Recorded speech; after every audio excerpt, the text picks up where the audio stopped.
जो जुल्म इन्होंने किया है मुशर्रफ की डिक्टेटरशिप में, जब वो तहरीक चल रही थी, मैंने नहीं ये देखा। और जिस तरह इन्होंने घरों में औरतों से जो इन्होंने किया है, मर्द पुलिस वालों ने जाके औरतों से जिस तरह किया है, वो सारी अब तो आहिस्ता आहिस्ता हमारे पास मटीरियल आता जा रहा है। हमें तो शुरू में खुद नहीं पता था कि कोई भी इतना नीचा गिर सकता है। इन्होंने 35,000 टीयर गैस शेल्स इस्तेमाल किए, उनमें ऐसे शेल्स थे और हमारे पास है वो शेल जो कभी भी आप नहीं इस्तेमाल करते अपने शहरियों के ऊपर, वो दहशतगर्दों के ऊपर इस्तेमाल होते। सुप्रीम कोर्ट से आप रूलिंग ले रहे हैं कि बताएं कि हमारा डेमोक्रेटिक राइट है या नहीं पुरअमन एहतजाज का, और किस बेसिस के ऊपर इन्होंने हमें रोका था, किस कानून के तहत इन्होंने रोका। हाँ, या तो हमारी कोई तारीख हो इंतशार की, हमने तो 126 दिन का धरना दिया, सारी दुनिया के सामने दिया। आप हमें रूलिंग दें कि हमें बताएं कि इस मुल्क में किस बेसिस पे पहले हमें रोका गया और जो इंतशार किया गया, और आगे, क्योंकि मैंने डेट देनी है लोगों को कि आगे जब हम आएंगे तो हमें बताएं कि क्या सुप्रीम कोर्ट अलाउ करेगा इस तरह की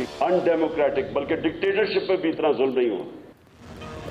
अस्सलाम वालेकुम नाज़रीन, प्रोग्राम एक्सपर्ट में आपको कहेंगे खुशामदीद। में आपके साथ नबीला सिंधु। पैनल का तारुफ करवा दूं। पैनल में शामिल होंगे अयाज खान साहब, आमिर इलियास राना साहब, ब्रिगेडियर रिटायर हारिस नवाज साहब, मोहम्मद इलियास साहब, और साथ हासिल रहेगा फैसल हुसैन साहब का। साबिक वज़ीर आज़म इमरान खान के अल्टीमेटम को 2 दिन बाकी हैं। उन्होंने 26 मई को हुकूमत को डेडलाइन दी थी कि वो 6 दिन में असम्बलियाँ तहलील और इलेक्शन की तारीख का ऐलान करे, लेकिन हुकूमत इस अल्टीमेटम को संजीदा लेने के लिए तैयार नहीं है और कहा यह जा रहा है इमरान खान 6 दिन तो क्या 6 माह में भी दोबारा इस्लामाबाद नहीं आ सकते। ताहम साबिक़ वज़ीर आज़म ने वाज़े कर दिया है कि अगर हुकूमत मुतालबात तस्लीम नहीं करती तो 6 दिन बाद दोबारा लॉन्ग मार्च का ऐलान करूंगा, जिसके लिए उन्होंने अभी से तैयारी शुरू कर दी है। कारकुनों को फिर मुतहरिक किया जा रहा है। पंजाब का महाज नायब सदर शाह महमूद कुरैशी ने संभाल लिया है और अरकान असम्बली से राब्ते शुरू कर दिए। आज इमरान खान ने पेशावर में वकला कन्वेंशन से खिताब किया, मुल्क को तबाही से बचाने के लिए रियासती इदारों से किरदार अदा करने का मुतालबा किया और बताया कि पुरअमन एहतजाज के हक के लिए सुप्रीम कोर्ट जा रहे हैं, रूलिंग ले रहे हैं कि पुरअमन एहतजाज का हक है या नहीं। उन्होंने खबरदार किया कि अगर सुप्रीम कोर्ट से तहफ़्फ़ुज़ नहीं मिलता तो हिकमत अमली मुख्तलिफ होगी, पूरी तैयारी के साथ आएंगे और हुकूमत के खिलाफ जहाद करेंगे। इसी मुनासबत से पहला और बड़ा सवाल कि जारखाना हिकमत अमली का इंतबा क्या पीटीआई हुकूमत को बेबस कर पाएगी? क्या कहेंगे आमिर साहब? देखें जी, जो भी सियासी जमात है और जमहूरी जमात है, फिर पार्लियामेंट में है और फिर इतनी बड़ी सियासी जमात है, पहले तो उनका राइट है कि उनको ना रोका जाए। ये तो कोई नहीं रोक सकता। आपको नुकसान पहुंचाया आपके अपने बयान ने कि मरने और मारने और जहाद का टाइम है। दूसरा पहुंचाया शेख रशीद साहब के खूनी इनकलाब ने, जो रुका नहीं, चूँकि ये 2012, 14, 17, 18 उससे लेके अब तक ये खूनी इनकलाब ही शेख साहब ला रहे हैं। और जो अभी आप इमरान खान साहब की बात सुनवा रहे थे कि ये दहशतगर्दों को शेल मारने वाले हैं, तो लेकिन ये तो शेख रशीद साहब वज़ीर थे और आप वज़ीर आज़म थे। उस दौर में ख़रीदे गए, इस्लामाबाद पुलिस के पास थे, किसी और ने नहीं दिए। ये आप चेक कर लें टेंडर किसने किए, एक्सपायर्ड थे, क्योंकि ये पिछले साल इसी तरह के एक्सपायर्ड शेल सरकारी मुलाजमीन पे मारे गए थे इस्लामाबाद में। इन्हीं दिनों में मारे गए थे जब वो बेचारे बजट के लिए बाहर आते हैं। और आपकी ऐन नाक के नीचे इसी फेडरल सेक्रेटरीट पे, और शहबाज गिल साहब ने वो गलत तस्वीर ट्वीट भी कर दी थी पिछले साल वाली उठा के कि जी ये देखें, ये एक अफरा तफरी फैलाई गई है। और फिर लोगों ने बताया कि ये जनाब सरकारी मुलाजमीन पे आपने अपने दौर में खुद मारे थे। तो ये बात तो क्लियर कर लें। आप जब तक अपने आप को क्लियर नहीं करते कि आपका मकसद क्या है, एक तरफ आप चाहते हैं कि ये सारे उठ के चले जाएं और आप आ जाएं, तो उसका तरीक़ाकार एक तो इलेक्शन है। आपका मुतालबा भी ठीक है कि आप इलेक्शन जल्द कराने का कहें, लेकिन जब आप ये कहते हैं ना कि मैं ज़बरदस्ती कराऊंगा, वहाँ पे अनडेमोक्रेटिक रवैया आपका शुरू हो जाता है। वहीं से बहस शुरू होती है। आप आना चाहते हैं, आप आइए। क्या आपने मौलाना फजलुर रहमान को, बिलावल भुट्टो को, सबको इजाज़त दी? सुप्रीम कोर्ट ने आपसे उस दिन क्या कहा? 25 को सारा दिन उन्होंने हेयरिंग की, वो गिले शिकवे भी उतार दिए कि जी उसके लिए हमजा शहबाज के लिए 3 दफ़ा हाई कोर्ट लगी, 4 दफ़ा सुप्रीम कोर्ट बैठी आपके लिए सुबह 9 बजे से। सारे गिले शिकवे आपकी कोर्ट्स दूर कर रही हैं। उनके ऊपर इतनी तनकीद हो रही है जजों के ऊपर कि उन्होंने आपके लिए तमाम रास्ता हमवार किया। और आपकी तकरीर रिकॉर्ड पे है कि आपने कहा कि सुप्रीम कोर्ट से खुशखबरी आ गई है, सारे रास्ते खुल कर गए हैं और डी चौक पहुँचो। यहीं से फिर आपने दोबारा गलती की। आप H9 जो ग्राउंड आपको दिया गया था वहाँ से लेके और ब्लू एरिया तक कई घंटे में पहुँचे। 4 घंटे में आप क्यों आए?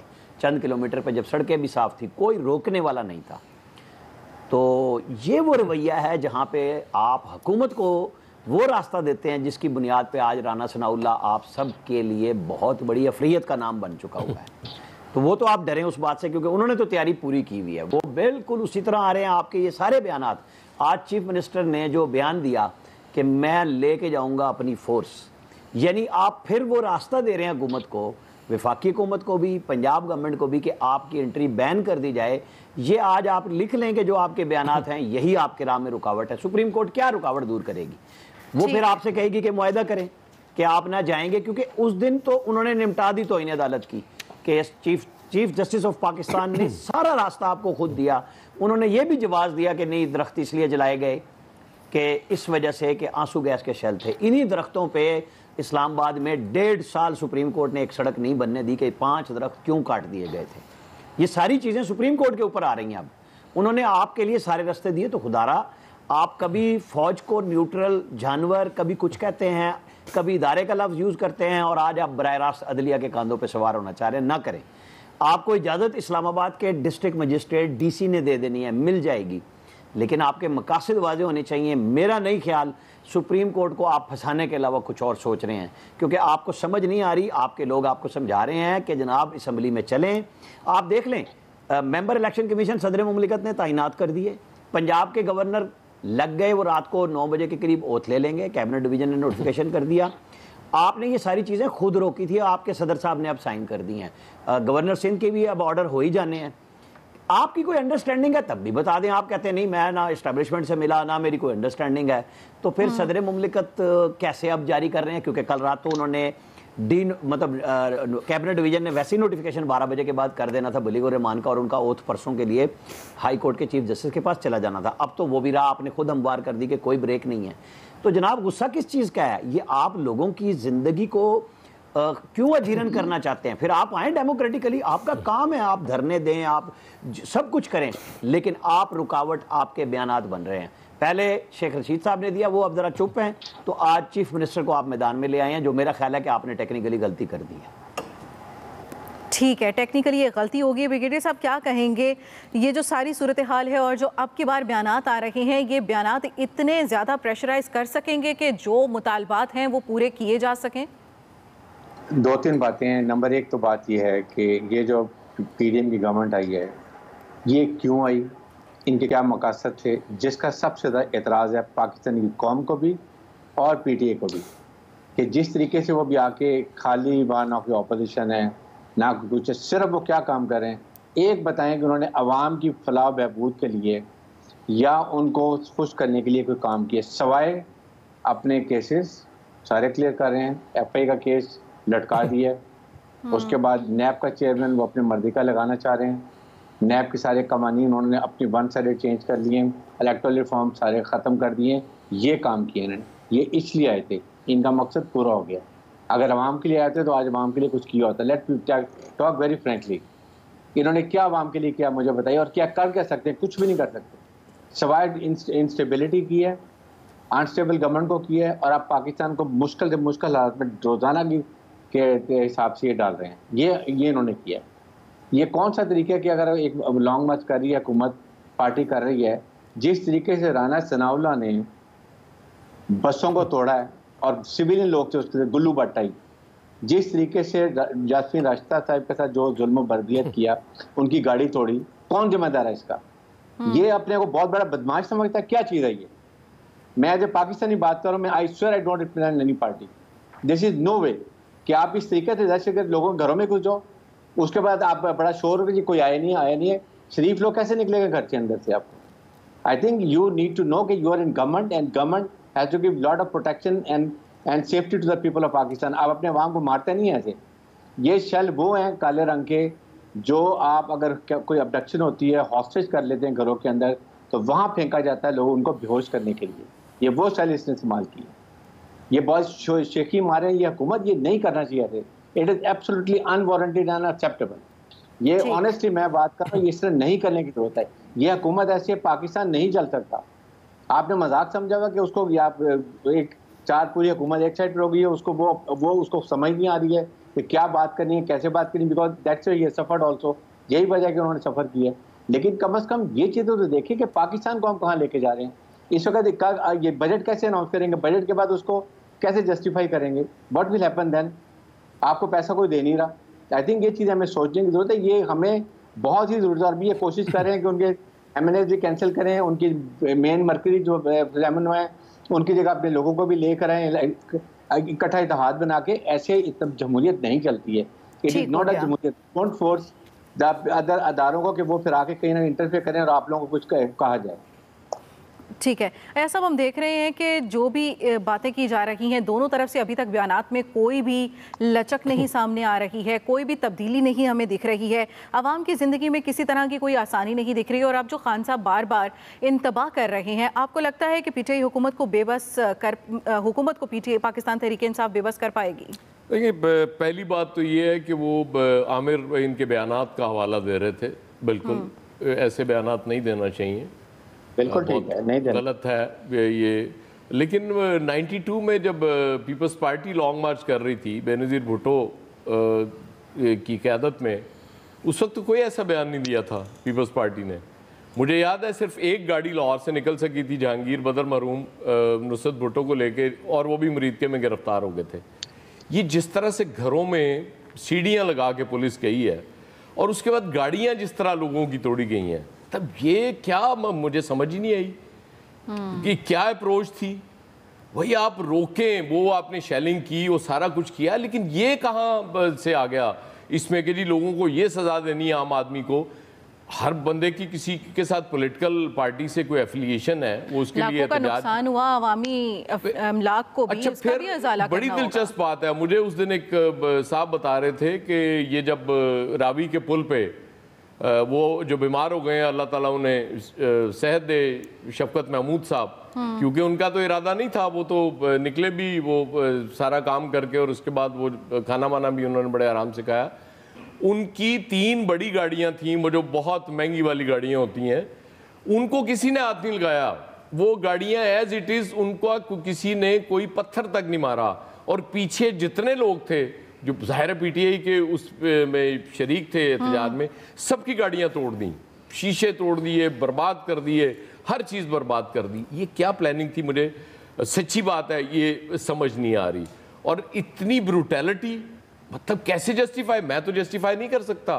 कोई भी पॉलिटिकल पार्टी अगर एहतजाज कर रही है। शफकत महमूद ने मरवाया अपने लोगों को? नहीं, शफकत महमूद ने नहीं मरवाया राना साहब, शफकत महमूद ने अपनी जान बचाई है।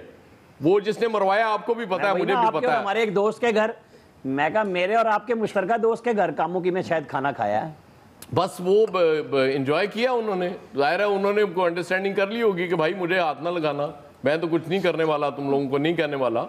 ये जो चूरी खाने वाले मजनू है, गिला किससे है? ये चूरी खाने नहीं, वो जो ब्रुटैलिटी है, राना साहब आई एम सॉरी, मैं उसको सपोर्ट नहीं कर, वो चूंकि वो भी राजपूत है राना साहब। मैं ब्रुटैलिटी की बात नहीं कर रहा, हमारे नहीं कह रहा, मैं बात कर रहा हूँ कि लीडरशिप जब मुक जाए तो फिर पीछे लोगों की पिटाई होनी होती है। राना सनाउल्लाह भी हमारे दोस्त है, पिटाई भी चले पिटाई भी होती है लोगों की, तो नहीं होती ना, लेकिन ये मतलब ये प्राइवेट लीडरशिप मुक जाए, ब्रिगेडियर साहब का गुस्सा भी मैंने देखा है, लेकिन जब लीडरशिप मुक जाए तो पीछे लोग ही मार खाते हैं ना। ये सफेद कपड़ों में लोगों की गाड़ियां तोड़ना, मैंने तो ये मंजर इससे पहले नहीं देखा इस मुल्क में।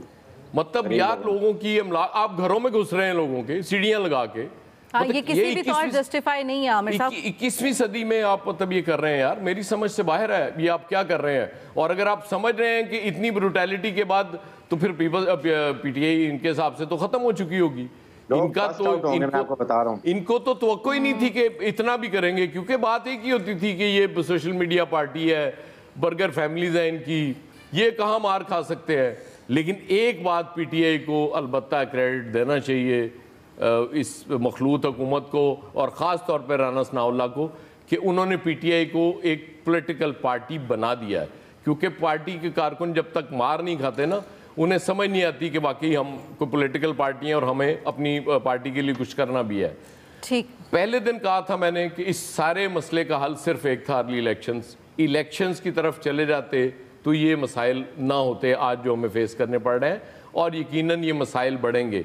क्योंकि हमें तो सिर्फ एक चीज़ याद है, मुझे जो याद है कम अज़ कम, कि महंगाई मार्च, मुकाओ मार्च हुआ था आखिरी जो इन्होंने किया था, जो ये आज इक़्तिदार में है, और उस वक्त कह रहे थे कि वो 133 रुपए भी पेट्रोल आम आदमी अफोर्ड नहीं कर सकता, और 1 अरब, हम भी यहीं बैठ के ये बात होती थी ना कि 1 अरब डॉलर के लिए आपने इतनी चीजें बढ़ा दी। अब हम उस 1 अरब डॉलर की फजीलत मुख्तलिफ अंदाज में सुन रहे हैं कि अगर वो नहीं मिलेगा तो सऊदी अरब से नहीं मिलेगा, यूएई से नहीं मिलेगा, चाइना से नहीं मिलेगा। तो मेरा ख्याल है कि वो फजीलत उस वक्त भी उतनी थी, हमें अब समझ आ पाई है।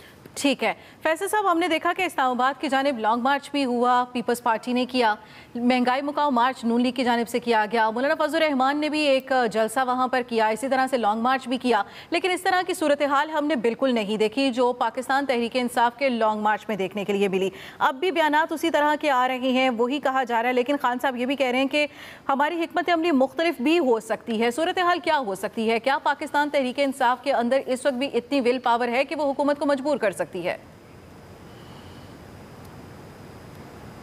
ये तो बड़ी एक हैरत अंगेज बात है कि अगर आपने इस तरह की सूरत हाल पहले कभी नहीं देखी, ये जो तहरीक इंसाफ के साथ हो रहा है इसको तो कुछ होना भी नहीं। नहीं बिल्कुल हुआ, बिल्कुल हुआ फैसल साहब, बिल्कुल हुआ, लेकिन अभी सिर्फ रिसेंटली जो कुछ वाकयात हुए हैं, अगर साल 2 साल की बात की जाए, मैं उसके पॉइंट ऑफ व्यू से बात कर रही थी। मैंने तो पिछले साल की मिसाल दी है, सरकारी मुलाजिमीन की इससे ज्यादा पिटाई हुई है, वो नहीं याद कर रहे तहरीक इंसाफ। वो लोग नहीं थे। बात तो करने देना आमिर साहब, आपने कर लिया। अरे आमिर साहब मुझे तो बात करने थे। जी दूसरों के हिस्से में भी आप ही बोलते हैं। देखिए इमरान खान साहब को इतने दुख हो गया सियासी जमातों का और सियासी कारकुनों का माइंडसेट और मैकेनिज्म समझने की जरूरत है। हर सियासी जमात के पास जो है ना वो 3 तरह के कारकुनों की जो है ना एक ऑडियंस होती है। एक तो वो होते हैं जो वोटर होते हैं तो या सपोर्टर होते हैं, दूसरा जो होते हैं वोटर सपोर्टर के साथ जो है जलसे जुलूस में जाने वाले होते हैं, और तीसरी ऑडियंस जो होती है वो किसी एहतजाज की शक्ल में जो है वो सड़कों पर निकलती है। वो हर सियासी जमात के पास जो है वो बहुत महदूद तादाद की शक्ल में होती है।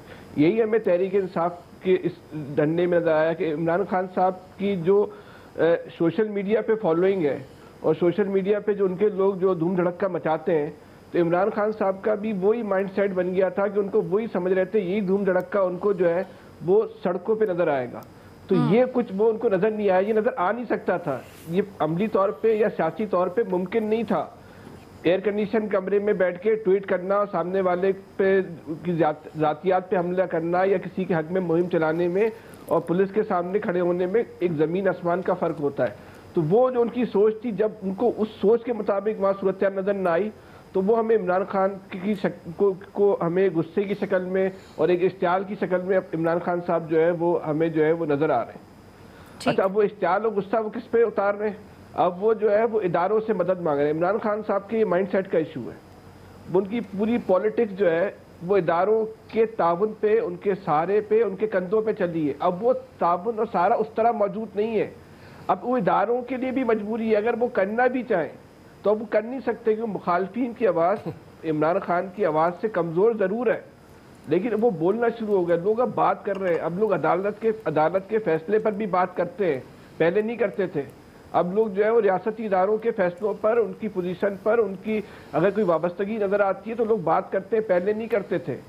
अब इदारों के लिए भी इतना आसान नहीं है कि वो इमरान खान साहब की हिमायत को उस तरह करें। फिर इमरान खान साहब ने इन इदारों के साथ जो रवैया अख्तियार किया, इन इदारों के साथ उन्होंने एक तरीके से एहसान फरामोशी या मौसिन कशी वाला जो है तर्ज अमल इख्तियार किया। अब इदारों में भी उनका वो मुकाम नहीं रहा। हो सकता है कि इदारों के कुछ एलिमेंट्स उनके साथ होनी, मैं आपको कुछ 2 दिन देते हैं, बड़ी अहम बात बता रहा हूँ। तो इमरान खान साहब को ये चीज़ समझनी होगी, लेकिन इमरान खान साहब इस माइंडसेट से बाहर नहीं निकल रहे। और मैं दूसरी बात में एयाज खान साहब से और ब्रिगेडियर साहब से बहुत ही मादरत के साथ ही करना चाहूँगा, ये जिसको ये लोग तशद्दुद कह रहे हैं ना, ये तशद्दुद नहीं है। ये जो पाकिस्तान का जो सियासी कल्चर है, जो पाकिस्तान में सियासी कल्चर में मुखालफिन को जिस तरह रोका जाता है कुव्वत के ज़ोर पे, रियासती ताकत के ज़ोर पे, उसका मौजूदा हुकूमत ने जो है वो अशर व अशीर भी जो है ना मुजाहरा नहीं किया। ये उस कमज़ोर मुजाहरे में भी जो है तहरीक इंसाफ जो है ना वो दबाव में आ गई। इनको पता ही नहीं है कि रियासती तशद्दुद कहते कैसे, इनको उसकी अलिफ बे का भी अंदाज़ा नहीं है। ये तो एक आंसू गैस पे रो रहे हैं कि आंसू गैस जो है वो चल गई है। वो ब्रिगेडियर साहब कह रहे हैं कि गाड़ियों के शीशे तोड़ दिए। भाई यहाँ नस्लों की नस्लें तबाह हो गई। आप 3-4 गाड़ियों को बैठ के रो रहे हैं कि 3-4 गाड़ियों के शीशे टूट गए, तो क्या हो गया टूट गए? ये सियासी तहरीकों में तो होता है। जब आप जद्दोजहद करने निकले, नारा आपका इतना बड़ा बुलंद है कि हम अमेरिका से इस कौम को आज़ाद कराएंगे, रोना आप अपनी गाड़ी का रो रहे हैं। भाई कौम के लिए आप निकले हो ना, फिर गाड़ी की आपको क्या प्रॉब्लम है? गाड़ी के शीशा टूट गया तो शीशा बन जाएगा 2, 4, 5, 10, 20 हज़ार में, उसकी इस बात की इनको क्या इतनी टेंशन है? तहरीक इंसाफ को इस माइंड सेट को समझे। इमरान खान के पास जो पॉलिटिकल स्टफ है वो सड़क पे आके एहतजाज नहीं कर सकता।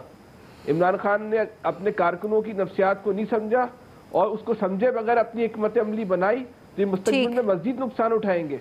ये इमरान खान कोई भी सियासी जंग अब सड़क के ऊपर जीतने की पोजीशन में नहीं है। हाँ ये बात ठीक है कि इमरान खान की जो फॉलोइंग है हो सकता है उसमें मजीद इजाफा हो गया और झड़ने के बाद, लेकिन उस फॉलोइंग की बुनियाद पे आप सड़क पे फैसला नहीं कर सकते। हो सकता है और गालिब सूरत भी यही है कि अगर इस वक्त भी इलेक्शन हो जाए तो इमरान खान की पोजीशन बहुत स्ट्रांग है। आपका वोट बैंक है, सड़क का वर्कर नहीं है आपका। सड़क के वर्कर की बुनियाद पे पॉलिसी नहीं बनाए, इसी तरह गुस्से में रहेंगे आप। ठीक है नबीला, ये उसका फैसल का ना क्लिप पुराना सुनावला को जरूर भिजवा दीजिएगा ताकि उन्हें तसल्ली हो जाए कि मैंने तो कुछ कर दिया इसको। चलिए ठीक है। नहीं, वो ब्रिगेडियर साहब जो बोल रहे थे ना, असल दुख है कि अब हमारी गाड़ियां ना पिटाई में आ जाएं। बात ये नहीं है, बात ये है कि आप देखें ये जो स्टेज आ रही है ना, ये बड़ी खतरनाक है। खुद दुआ करें पाकिस्तान में लोग, ये हर दफा हुई है जी, कमाल है। कोई पाकिस्तान में पहली दफा हुआ है। फैसल ने ठीक बात कही है। ब्रिगेडियर साहब, कराची में हजारों नौजवानों को पुलिस मुकाबलों में मार दिया गया। कौन से क्या हो गया? नहीं, ब्रिगेडियर साहब थोड़ी देखते हैं, उस वक्त ये निगरान कैबिनेट में थे। रियासत का इस्तेमाल और रियासती तशद्दुद कैसे कहते हैं, इमरान खान साहब को इसका अंदाजा ही नहीं है। ये 2-4 गाड़ियां टूटना ही रियासती तशद्दुद। लेकिन बात हम बात यही कर रहे हैं, यही हम बात कर रहे हैं कि इस सियासी कल्चर को तब्दील होना चाहिए। इलियास साहब, ये सियासी कल्चर अगर इसी तरह से चलता रहेगा तो हम, हमारी सोच ही यही है कि कुछ नहीं किया तो इससे ज्यादा होगा। चले देखें फिर क्या होता है। पाकिस्तान को किसी और के तो ये इमरान खान को समझना चाहिए ना। तो पाकिस्तान का दुख अभी क्यों नजर आ रहा है? इमरान खान ये गैर जमहूरियत मोहम्मद रियाज साहब का भी पॉइंट ऑफ व्यू शामिल कर लूं, फिर इस तरह की डिस्कशन करते हैं। मेरी बात एक बात अगर सब बोलेंगे तो बात कौन करेगा? फैसल साहब, आमिर साहब, अगर सब बोलेंगे तो फिर बात कौन करेगा? एक आखिरी बात मैं ब्रिगेडियर साहब से करना चाहता हूँ जी। फैसल अगर आप एक अवामी तहरीक के लिए सड़क के ऊपर निकलें और वाकई आपकी नीयत यह है कि मैंने इस कौम को हकूक दिलाने, तो भाई थोड़ी मार खाने की भी हिम्मत पैदा करो। कोई हकूक आपको जो है ना थाली में सजा के नहीं देगा। कोई ये पूल नहीं है, ये तो आप नस्लों को तब्दील करने का, नस्लों को तो यही है लेकर निकले। तो ठीक है फैसल साहब, ठीक है, लेकिन मार ठीक है, इस तरह के रुकावटें होनी चाहिए लेकिन इतनी भी ज्यादा नहीं होनी चाहिए। खवातीन और बच्चे भी थे वो, फिर आमिर साहब कहेंगे कि जब कोई मैदान में उतरता है तो फिर जेंडर डिस्क्रिमिनेशन नहीं होनी चाहिए। आपने दावत ही नहीं दी थी, मैं कैसे आती? हाँ वैसे ये भी इलियास साहब आपका पॉइंट ऑफ व्यू क्या है? ये जो आप देख लें, जो कह रहे हैं ना मार कुटाई वगैरह, ये आप देख लें लिबर्टी में क्या हुआ। लिबर्टी में खवातीन पर आंसू गैस मारी गई, डंडे लड़कों को मारे गई, लेकिन ये धक्कम पेल और उधर जो भाग दौड़ हुई, ये भी सारी सूरत हाल देखें। ये लिबर्टी थी, ये लिबर्टी में सरेआम हुआ। ये देखने वाला था कि जिस तरह आंसू गैस की शेलिंग की गई, और इसके अलावा तो सारे शहर में लगा रहा। लेकिन ये बात है कि पीटीआई की जानब से कारकुन उस तरह नहीं निकलने जिस तरह निकलने चाहिए थे। और इस वजह से पीटीआई की देखिए आप पंजाब में जो सारी है, जो इनकी क्या क़यादत है, वो देखें आपको शायद तब्दील होते हुए नज़र आई। क्योंकि जो रिपोर्ट गई है कि जिस तरह गई है कि कायदीन नहीं निकले, वर्कर ख़ुद निकले, और जो वर्कर निकले और रास्ते बंद होने, 2 दिन रास्ते बंद होने की वजह से या घरों में छापे डलने की वजह से लोग इतने सहम गए थे, घर से दाएं बाएं हो गए थे। जिन लोगों के घर छापे पड़े, और जिस तरह अंदर गई है पुलिस, गई है पंजाब पुलिस, खवातीन का भी नहीं उन्होंने देखा गया, चादर और चार दीवारी का नहीं तहफ़्फ़ुज़ किया। इस तरह हमेशा इस तरह ही होता है, लेकिन कोई रोकने वाला नहीं, ना कोई इस तरह कोई गवर्नमेंट ने भी कोई इस पर कोई बात ली कि जी गवर्नमेंट मना करे कि जी खवातीन का ख्याल रखा जाए। इधर खवातीन को भी आप देख लें, उधर उस दिन साहिवाल वगैरह में खवातीन को भी पकड़ के जेल में बंद किया हुआ था जो एहतजाज कर रही थी। ये सूरत हाल थी, इसको थोड़ा सा देखना होगा। इस तरह मार धाड़ तो चलती है, सियासी जमातों में चलती है, और ये देखना चाहिए सियासी जमातों में वर्कर कोई और होता है, धरनों में कोई और जाने वाला होता है, एहतजाज में कोई और जाने वाला होता है, जलसों में शिरकत करने वाला कोई और होता है। ये वर्कर हर तरह के एक होते हैं। लेकिन जब उन्होंने वर्करों ने देखा कि वोटर्स जो थे वो तो नहीं निकले, उन्होंने कहा कि मार धाड़ हो रही है, लाहौर बंद कर दिया गया, वो किस तरह जाएंगे, ट्रांसपोर्ट बंद कर दी गई थी। और जो गाड़ियाँ जो तोड़े थी, जो गाड़ियों की इतला मिली, तो मुझे लग रही है अगली जो कॉल आएगी उसमें तो कोई अपनी गाड़ी भी नहीं लेके निकलेगा, बल्कि मोटरसाइकिल भी नहीं लेके निकलेगा। उनको पता है कि जितना मार के शीशे तोड़े, नुकसान पहुंचाया और वर्कर्स को मारा। अलबत्ता ये पीटीआई की जानिब से जो पंजाब का जो सूरत हाल थी कि वर्कर नहीं निकला, इसमें यहाँ तब्दीली आएगी। एक देख लें मियाँ शफकत महमूद साहब बीमार हो गए हैं और जो बड़े कायदे उनको ऊपर खान साहब उन पर कर ही नहीं, रिलाय नहीं करे, और वो अब देख रहे हैं नई क़यादत को, जो निचली क़यादत जिन्होंने मार खाई है। अब वो देख रहे हैं तमाम वुज़रा जो रहे हैं, वुज़रा ने कुछ नहीं किया। अब देखें क्या फैसला करते हैं पंजाब के बारे में कि अपनी पार्टी को रिवाइव करने के लिए कि किस तरह कार आगे निकालें। इंसाफ की नई हमली क्या आती है, ब्रेक लेंगे, दोबारा हाजिर होंगे, साथ रहिएगा। इत्तेहादी हुकूमत ने कौमी असम्बली में अपनी अक्सरियत मुस्तहकम करने की कोशिशें शुरू कर दी हैं और ये फैसला सामने आ रहा है। मरहलावार पाकिस्तान तहरीक इंसाफ के अरकान कौमी असम्बली के इस्तीफे मंजूर होंगे और ज़िमनी इलेक्शन कराए जाएंगे। इब्तिदाई तौर पर तहरीक इंसाफ के 3 सीनियर रहनुमाओं शेख रशीद का इस्तीफा मंजूर किए जाने का इम्कान है और इसके साथ साथ पीटीआई की अदम मौजूदगी का फ़ायदा उठाते हुए हुकूमत ने अपनी मर्जी की कानून साजी मुकम्मल कर दी है। नैब ऑर्डिनेंस और इलेक्शन एक्ट में तरमीम के बाद नए चेयरमैन नैब की तैनाती की तैयारियां की जा रही हैं। मुख्तलिफ इदारों में मनपसंद अफसरान की तकर्रियों का अमल भी मुकम्मल कर लिया गया है। आज सदर ने वज़ीर आज़म की एडवाइस पर इलेक्शन कमीशन के 2 अरकान और गवर्नर पंजाब के लिए बलीगुर रहमान की तैनाती की मंजूरी दे दी, जिसके बाद जल्द पंजाब में हुकूमत साजी का अमल मुकम्मल हो जाएगा। दूसरी जानिब पाकिस्तान तहरीक इंसाफ ने अदलिया से हमजा शहबाज को फौरी हटाने का मुतालबा किया, जबकि कानून साजी की अदालतों में चैलेंज करने का भी ऐलान किया है। इसी से मुतालिक सवाल ये कि अरकान कौमी असम्बली के इस्तीफे क्या पाकिस्तान तहरीक इंसाफ को सियासी फ़ायदा हुआ या नुकसान? ब्रिगेडियर साहब, इस सारी सूरत हाल का फ़ायदा था या नुकसान? लेकिन ये नबीला जो इन्होंने रिज़ाइन किया है वो बिल्कुल अनडेमोक्रेटिक था और उससे इनको बहुत नुकसान हुआ। और मेरे ख्याल में अब वो रियलाइज़ भी कर रहे होंगे कि अगर आज अपोजिशन में होते हैं तो कम अज़ कम जो कुछ चीज़ें हैं, आप चेयरमैन नैब की बात कर रहे हैं, इलेक्शन कमीशन 2 पोस्ट करने थे उनकी बात थी, इस तरह की चीज़ें नहीं होती जो अब हो रही हैं। वो अपने मदद के मिसाइल पैदा कर रहे हैं। लेकिन हमें ये देखना है कि क्या ये पाकिस्तान में ऐसी जमहूरियत होती है जिसमें 2-3 महीने में आके हुकूमत सिर्फ अपने काम कर रही है, जिसको इलेक्शन के लिए वो अपने वसूल कर लें और अपने केसेस ख़त्म कर लें। क्या ये कानून हमारे मुल्क में इंसाफ की है? हमने एक तो ये देखना है। नंबर 2, उसके बाद पंजाब में जो इस वक्त 2 महीने से कोई वहाँ पर मिनिस्टर नहीं है, एक चीफ मिनिस्टर बैठे हुए हैं। क्या ये जमहूरियत है? हम अपने अवाम को क्या बता रहे हैं कि ये नुमाइंदे अपने चुनकर चुनते हैं? ये भी देखने की बातें हैं जो हमें ज़रूर सोचना चाहिए। राजा रियाज अपोजिशन लीडर, आप बताएं कि वो हुकूमत की फेवर में तकरीर कर रहा होता है, क्या ये अपोजिशन लीडर होता है? उसके बाद आपने देखा राजा रियाज ने जो एक कॉन्फ्रेंस में वो पढ़ रहे थे अल्फाज, एक पेपर पढ़ रहे थे, मुझे शर्म आ रही थी जिस तरीके से, वो भी हमने सबने देख लिया। कादर पटेल हेल्थ मिनिस्टर जो बाहर जाके कॉन्फ्रेंस में पेपर पढ़ रहे थे, एक लफ्ज़ नहीं पढ़ सकते थे। उन्होंने कहा जी कि आप छोड़ दें, आपका टाइम ख़त्म हो गया, क्योंकि वो एक लाइन पढ़ने में जो है वो 1 मिनट लगा रहे थे।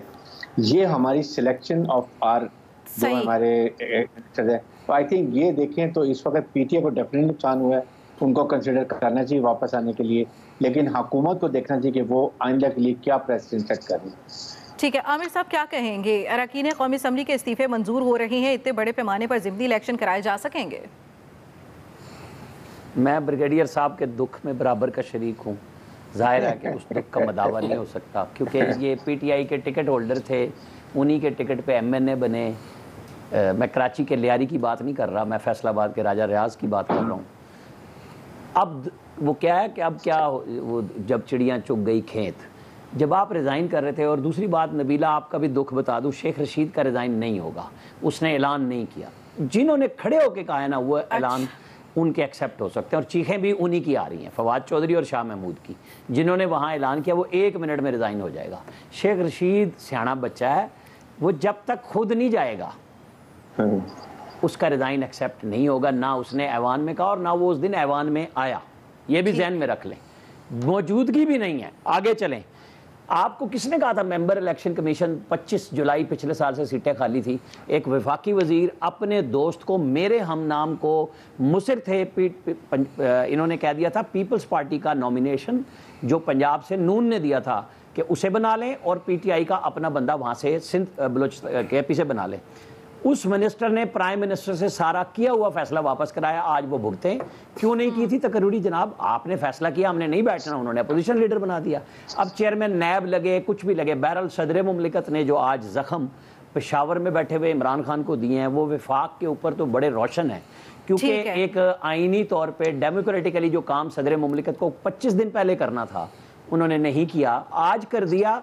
ब्रिगेडियर साहब के इस दुख का मदावा भी हो जाएगा कि काबीना, चूंकि कोई गवर्नर नहीं था और जो गवर्नर था वो हलफ नहीं लेने को तैयार था काबीना से, तो आज जब बलीगुर रहमान ओथ लेंगे, हो सकता है आज रात ही काबीना पंजाब की आ जाए, वरना सुबह आ जाएगी। ये सारी चीजें क्लियर हो जाएंगी, क्योंकि जब एक बंदा आईनी मनसब पे बैठ के अपना काम न करे, सदर मुमलिकत को शायद, मैं आपको बता भी दूंगा अगले एक आधे दिन में कि कहाँ से ख्याल आया, लेकिन उन्होंने फेडरेशन की रूह के मुताबिक और इमरान खान साहब की रूह के खिलाफ आज साइन कर दी सारी एडवाइसेस, समरियां, सिर्फ बेगम नसरीन जलील की रह गई, वो भी आ जाएगी, तो वहाँ पे भी गवर्नर हो जाएंगे। और केपी में तो इन्होंने गवर्नर दिया नहीं है, लेकिन ये जो हो रहा है ना तकर्रियाँ, मनपसंद, भाई मनपसंद नहीं है, ये आइन की मंशा के मुताबिक पार्लियामेंट को इख्तियार है। जिन्होंने नहीं इस पे चुना, आपने, छोटी सी बात कर दूं, जस्टिस जावेद इकबाल को मनपसंद ऑर्डिनेंस के जरिए एक्सटेंशन क्यों दी? जब कानून नहीं था, आप कानून बनाते, आप नया चेयरमैन लगा जाते, तो आज ये नया नहीं लगा सकते थे, जब तक सुप्रीम जुडिशल काउंसिल से फिर कोई तरीके से ना निकलवाते। उन्हें क्यों नहीं लगाया इमरान खान साहब ने? वो इन्हीं को क्यों पसंद करते रहे कि एक्सटेंशन दे? ये तो शाहिद खाकान और खुर्शीद शाह के लगाए हुए चेयरमैन थे। ये जब वो बताता है बशीर मेमन कि ये तो शहजाद अकबर की उंगलियों पे नाचते थे, यही काफी था, तो ये दुख हैं, मुझे समझ आ रही है इस बात की, लेकिन अब क्या किया जा सकता है? आपने फैसले वक्त पे नहीं किए, आपने फैसले सर से पांव तक अच्छे होते हैं, उन्हें लगाना पड़ता है। ठीक है, दीगर एक्सपर्ट भी हम जानेंगे इस ब्रेक के बाद, साथ रहिएगा। वेलकम बैक नाज़रीन। फैसल साहब क्या कहेंगे, पाकिस्तान तहरीक इंसाफ के कौमी असम्बली से इस्तीफे क्या फायदा हुआ या नुकसान? देखिए, जो मुस्लिम लीग नून ने तहरीक इंसाफ के खिलाफ जो तहरीक के अज़्म एतमाद से जो कामयाबी हासिल करके जो अपने लिए नुकसान का जो सौदा किया है, अपने आप को जिस सियासी गड्ढे में गिरा लिया है, उससे बड़ा नुकसान किसी पार्टी का नहीं हो सकता। ठीक हो गया। अब ये एक अलग बात है कि इमरान खान की जो सियासी बसीरत की कमी उस नुकसान का मदावा कर दे। अगर इमरान खान सिर्फ जलसे करे ना, इज्जत से बाहर निकल आए कि मैंने इस हुकूमत को ख़त्म करना है, तो मुस्लिम लीग ने तो सियासी तौर पे अपने पैर पे, हाथ पे, सर पे, हर जगह कुरानी मार ली है। तो मुस्लिम लीग को तो इस सियासी फैसले की जहां वो इस्तेमाल हुई है पीपल्स पार्टी के हाथों या किसी और के हाथों, उसकी तो कीमत आने वाले इलेक्शन में अदा करनी पड़ेगी। इमरान खान अगर थोड़ी सी बसीरत का मुजाहरा करें सियासी, तो ये मुस्लिम लीग ने तो अपने तौर को सियासी तौर पर ख़त्म कर लिया। वो मुस्लिम लीग जो 1 महीने पहले, 2 महीने पहले बहुत मजबूत पोजीशन पे खड़ी हुई थी, एक बहुत बड़ी पोजीशन पे जो है वो खड़ी हुई थी सियासी मकबूलियत की। लेकिन इस मामले में आपको दुख हो रहा है आमिर भाई, पहले किसी और को दुख हो रहा था, अब आपको दुख हो रहा है। अब अपने दुख का भी बात कीजिएगा आप, जब दूसरों के दुख की बात मैंने कहा कि वो सियासी बसीरत आपने सियासी बाद में कही।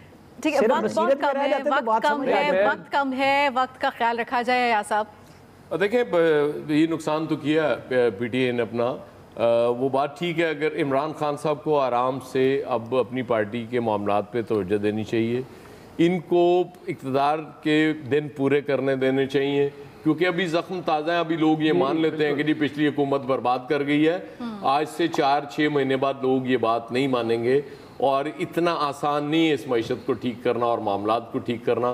तो बेहतर है कि बैक सीट लेके कहें कि जी लो जो होंदा कर लो, उस बाद अड़ना निबड़ लो। ठीक है इलियास साहब, देखिए गवर्नमेंट ने जो अपने पहले एजेंडे थे उनके कानून साजी की है, और देखें ECL में से नाम निकलवाएं, अब जाके वो इकॉनमी को ठीक करने के लिए करें, बात करें, लेकिन महंगाई का फिर एक आ रहा है, क्योंकि पिछली गवर्नमेंट की तरफ जानिब से जो किए गए थे सब्सिडीज़ जो दी गई थी, अब वो पूरी करने के लिए पेट्रोल पर आप देख लें कि पूरी करने के लिए बड़ी मुश्किलात गवर्नमेंट के लिए मुश्किलात का सामना। या तो गवर्नमेंट उस टाइम ये आप लेके इक़्तिदार तब्दील करके इलेक्शन का दे देती टाइम, अब गवर्नमेंट को पूरा करने दिया जाए, कोशिश की जा रही है कि गवर्नमेंट इकॉनमी को अपने पाँव पर खड़े कर लिए जाए।